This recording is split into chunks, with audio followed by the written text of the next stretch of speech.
মাহমুদ বিন কি 50 বছরের বুড়ো বানিয়ে দিচ্ছে। আসলে অ্যাকচুয়ালি মাহমুদ আমার অনেক ছোট। আমি নাকি কোচি মেয়ে বিয়ে করে ফেললাম, এমন প্রশ্নেরই এবার সরাসরি লাইভে এসে প্রথমবারের মতন কথা বললেন লুবাবার স্বামী হাফেজ মাহমুদ বিন মনির। তিনি বলেন, ছোট্ট একটি মেয়েকে বিয়ে করে ইসলামের পথ দেখিয়েছি।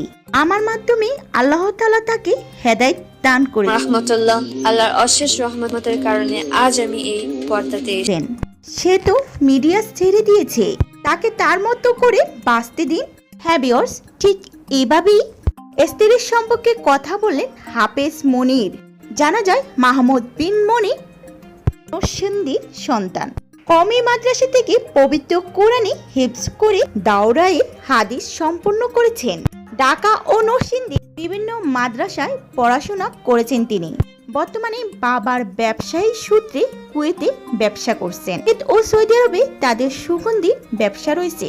লাইভে তিনি আরও জানান, লুবাবার সঙ্গে সম্পর্কের শুরু এবং ভবিষ্যতের পরিকল্পনা নিয়ে পরে বিস্তারিত জানাবেন বলে জানিয়েছেন। দুই পরিবারের সিদ্ধান্ত অনুযায়ী ঘরোয়া পরিবেশে তাদের বাগদান সম্পন্ন হয়েছে।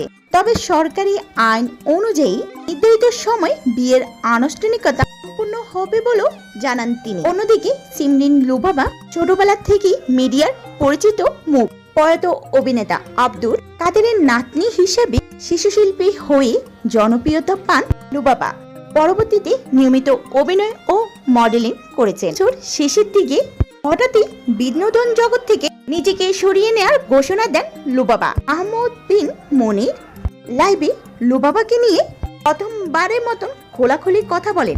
আর তার লাইভের এই কথাগুলো শুনে যা কিনা অনেকের মনে আলোড়ন সৃষ্টি করেছে। ভিউয়ার্স, লুবাবার স্বামীর এই কথাগুলো আপনাদের কাছে কেমন লাগলো অবশ্যই ভিডিওটি নিচে কমেন্ট সেকশনে জানাতে ভুলবেন না।